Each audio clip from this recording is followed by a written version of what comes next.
And I think that it's our responsibility in this economy, when money's tight and our time is tight, as Americans, we don't get the 5-6 weeks that Europeans and other countries get.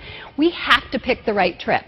When we're talking about travel therapy, whether it's personal or professional, that there is a way that we can really do something different. In the breakup chapter, we also talk about race car driving.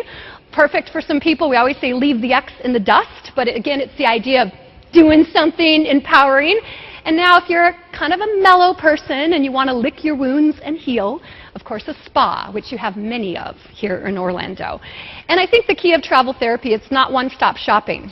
I just did a radio interview on Martha Stewart, and they wanted callers to say, I'm stressed, where do I go, Karen? Depends on your personality. So if you're type A like me, hyper, maybe zip lining or shark diving is going to do that for you. If you're really mellow and going, that is not for me, that's going to stress me out more than the breakup, then you're going to go to a spa. And in the book, we actually have a little quiz that you take so you can help tailor your personality type.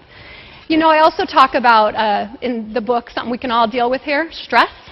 I mean, come on, we're in the travel industry. This is not a 9-to-5 job. I know we're working holidays. You pride yourself in many of your attractions. Of course, the hotels are open. Many restaurants are even open on the holidays. We're all working really long hours. And I think, for all of you guys, sometimes it's hard, I know it's for me, to put down the BlackBerry. So, you talk about zip lining. You can't exactly hold on to the BlackBerry or be texting when you're zip lining. At least I haven't seen it yet. I know, give it time, right?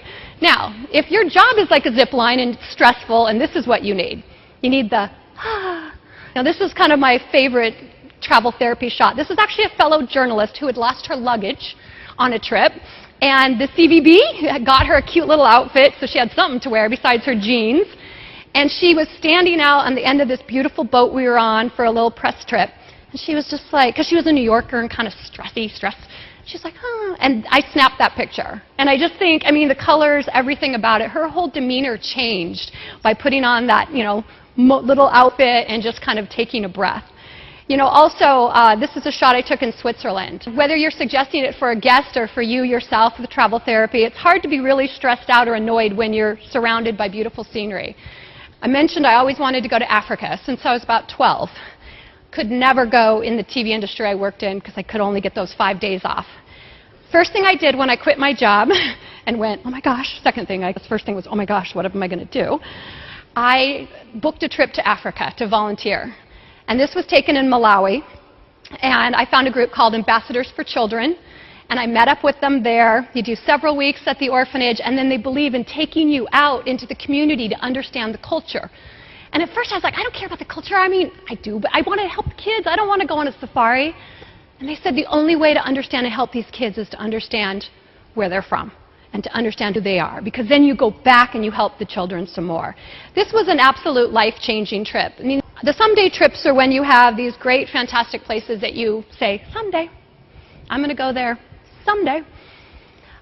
Talking back about my group of soldiers in Afghanistan, again, when we were in those bunkers, and then later that night, and we were dissecting what had happened, everybody started making the list. It was interesting, what they were going to do. One of them was have a juicy steak.